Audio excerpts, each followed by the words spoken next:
পাটালি গুড় তৈরির জন্য বীজ তৈরি করা হচ্ছে। ঘষে ঘষে এটি বীজ তৈরি করা হবে এবং তারপর ওইটা এই যে লালির মধ্যে দিলেই কিন্তু আসলে পাটালি গুড় তৈরির উপযোগী একটা হবে। দেখুন কিভাবে তৈরি হচ্ছে একেবারে বীজ।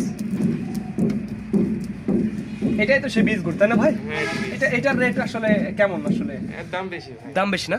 তো যাদের বীজ গুড়, চকলেট গুড় অথবা ঝোলা গুড়, পাটালি গুড়, গোল পাটালি গুড়, যার যেটা পছন্দ আমাদের জানাবেন। স্ক্রিনে এবং ডিসক্রিপশন বক্সে আমাদের নাম্বারটি দেওয়া আছে। একেবারে দেখুন প্রত্যন্ত গ্রাম থেকে আমাদের এই যে দেখুন যে গাছি ভাইরা আছে এদের থেকে সংগ্রহ করে একেবারে ফ্রেশ কেমিক্যাল মুক্ত, কোনো ধরনের হাইড্রোজ বা কোনো ধরনের কেমিক্যাল ছাড়াই একেবারে খাঁটি খেজুরের গুড় আপনাদের মাঝে সরবরাহ করা হবে। তো আমার চোখের সামনে আমি যেটি দেখলাম এই পর্যন্ত কোনো ধরনের কেমিক্যাল বা কোনো ধরনের কিছু আসলে এখানে মেশানো হয়নি। তো অনেকে বলে যে ভাই চিনি মেশানো হয়, কই আমি তো দেখলাম না ভাই। দেখুন নর্মালভাবেই কিন্তু তৈরি করা হচ্ছে। আসলে দেখবো যে আসলেই কি না, যে আসলে চিনি মেশায় কি না। তো আসলে এই পর্যন্ত কোনো ধরনের কেমিক্যাল বা চিনি এখনো আমি দেখি নাই।